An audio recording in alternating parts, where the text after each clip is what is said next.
जय श्री कृष्णा।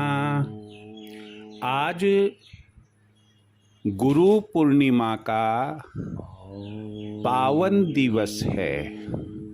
हम इसे पावन दिवस न कहकर एक पावन पर्व कह सकते हैं। आज के दिन हमारे हिंदुस्तान में हर व्यक्ति अपने गुरु को याद करता है। अपने गुरु के मान सम्मान में वह नतमस्तक होता है। गुरु की महिमा क्या है हमारे जीवन में?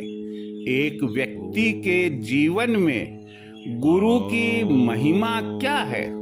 आज मैं इस अवसर पर आपको जानकारी दूंगा। मैं आपको बताना चाहूंगा कि प्रत्येक व्यक्ति के जीवन में उसका कोई ना कोई गुरु अवश्य होता है। एक व्यक्ति चाहे अच्छे कार्य करे, चाहे बुरे कार्य करे, चाहे उद्योग व्यवसाय वाणिज्य में लगा हुआ हो, चाहे नौकरी में लगा हुआ हो, चाहे आध्यात्मिक धार्मिक कार्यों में लगा हुआ हो, अनैतिक कार्यों में लगा हुआ हो, लेकिन गुरु अवश्य होता है। अंतर केवल यह है कि जो धर्म संगत कार्य होते हैं, आज हम ऐसे गुरु को नमन करेंगे। आज मैं ऐसे गुरुओं की महिमा का गान करूंगा। एक व्यक्ति जब जन्म लेता है, जन्म लेने के साथ ही सबसे पहला लेसन उसको दूध कैसे पीते हैं, सबसे पहला लेसन पेट भरने के लिए दूध की जरूरत यानी कि खाद्य पदार्थ की जरूरत है, उसे उसकी माँ बताती है। इसलिए हम ये कह सकते हैं कि व्यक्ति के जीवन में पहला गुरु तो माँ ही होती है। साथ ही साथ पिता का भी महत्व कम नहीं होता है। कार्य क्षेत्र में, कर्म भूमि में पिता का महत्व एक गुरु की भांति उस व्यक्ति के साथ हमेशा हमेशा रहता है। बच्चा बड़ा होता है, शैक्षिक योग्यता लेने के लिए वह स्कूल कॉलेज जाता है। कॉलेज स्कूल से शिक्षा प्राप्त करने के बाद नौकरी या व्यवसाय का चयन करता है। आध्यात्मिक या धार्मिक क्षेत्र में जाता है। सब जगह उसे किसी न किसी रूप में कोई न कोई गुरु, एक या एक से अधिक गुरु मिलते हैं।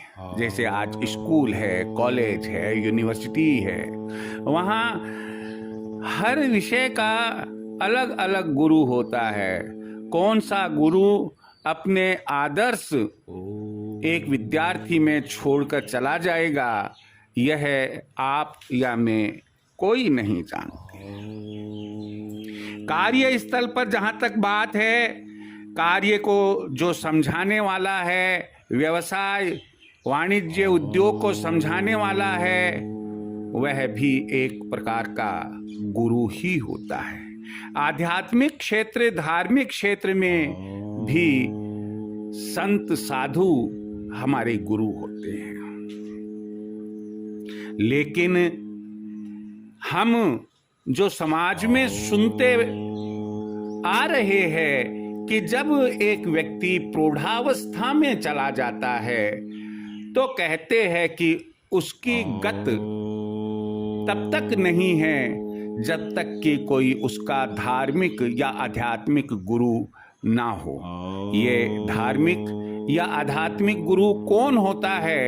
यह कोई साधु संत, पहुंचे हुए साधु संत होते हैं जिन्हें कि स्त्री पुरुष अपना गुरु बनाते हैं। आखिर ये जो गुरु है उसकी आवश्यकता क्या है? क्योंकि गुरु की महिमा के लिए, गुरु का महत्व और गुरु की आवश्यकता, इसकी जानकारी होना जरूरी है। तभी हम जान पाएंगे कि बिना गुरु के कोई भी व्यक्ति एक कदम आगे नहीं बढ़ सकता है। प्राचीन समय से ही गुरु शिष्य की परंपरा चली आ रही है। यदि हम रामायण काल में झांक कर देखें, हम पाएंगे कि राम जी और उनके तीनों भाई लक्ष्मण, शत्रुघ्न और भरत,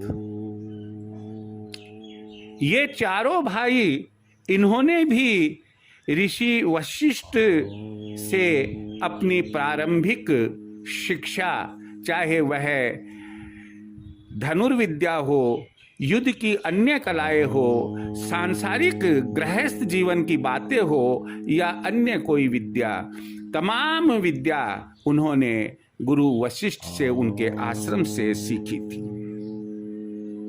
इसी प्रकार हम पाएंगे कि भगवान कृष्ण के भी गुरु थे। वे भी अपने साथियों के साथ गुरु से शिक्षा प्राप्त करने के लिए गए। अगर हम थोड़ा सा अपने दिमाग पर जोर डालें तो पाएंगे कि 16 कलाओं का ज्ञान उन्होंने अपने कृष्ण अवतार में, विष्णु भगवान ने अपने कृष्ण अवतार में गुरु से ही प्राप्त किया था। जहां महाभारत काल की बात आती है तो पांडवों एवं कौरवों के भी गुरु श्री द्रोणाचार्य हुए, जिन्होंने न केवल 5 भाई पांडवों को बल्कि कौरवों के जो दुर्योधन, दुशासन आदि थे, उनको भी 100 भाइयों को शिक्षा प्रदान की। एकलव्य ने भी श्री द्रोणाचार्य की मूर्ति बनाकर गुरु ज्ञान प्राप्त किया था।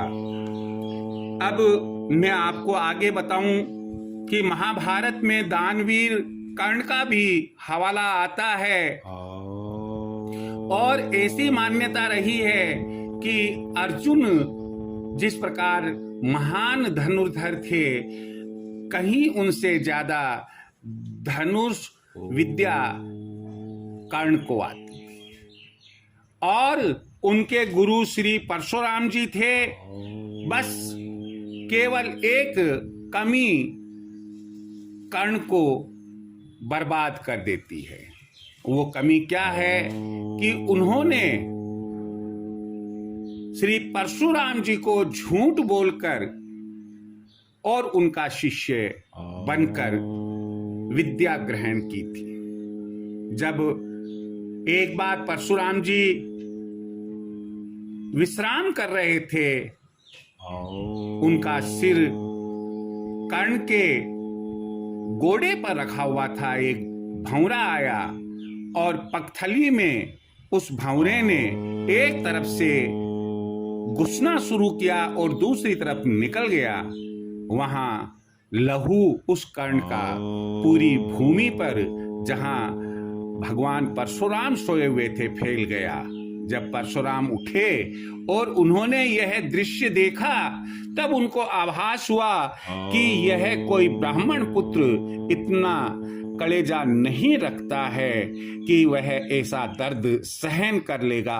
और उन्होंने पूछा कर्ण से कि बताओ आखिर तुम कौन हो। जब हकीकत मालूम हुई तब परशुराम जी ने उन्हें श्राप दिया कि ध्यान रहे कि तुमने मुझसे झूठ बोलकर विद्या ग्रहण की है, जब इस मेरी विद्या की सबसे ज्यादा आवश्यकता होगी उस समय तुम यह विद्या भूल जाओगे।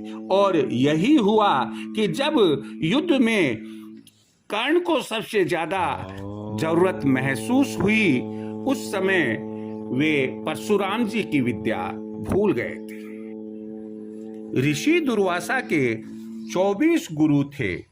उन्होंने जिस जीव से शिक्षा मिली उसी को अपना गुरु बना लिया और सिद्ध कर दिया कि मनुष्य का गुरु न केवल मनुष्य ही बल्कि पशु, पक्षी या अन्य जीव भी हो सकता है। हम उस देश में रह रहे हैं जहां ग्रंथों में ज्ञान का भंडार भरा है और गुरुओं की कोई कमी नहीं है। यदि कमी है तो सच्चे गुरु की पहचान और सच्चे शिष्य के चयन की। स्वामी विवेकानंद जी ने काफी खोज करके श्री रामकृष्ण परमहंस को अपना गुरु बनाया। समय आने पर उन्होंने अपनी विद्वता का परिचय दिया। उन्होंने कुछ ही मिनटों में दूसरी भाषा में लिखी हुई एक 700 पेज की, लगभग 700 पेज की पुस्तक कुछ ही मिनटों में ऐसे पढ़ डाली कि उनको वो पूरी पुस्तक एकदम कंठस्थ हो गई। जब उनके साथी ने पूछा, जहां वे मेहमान के रूप में गए थे, कि आपको मैं ये पुस्तक दिखाता हूं, तो उन्होंने कहा कि यह पुस्तक तो मैं पढ़ चुका हूं जब आप मेरे लिए कुछ वस्तु बनाने के लिए गए थे उस समय। मेजबान को उनकी इस बात पर यकीन नहीं हुआ और मेजबान ने उस पुस्तक में से प्रश्न पूछे और उन सभी सवालों का स्वामी विवेकानंद जी ने सही सही उत्तर दिया। यह उनकी विद्वता की पहचान थी।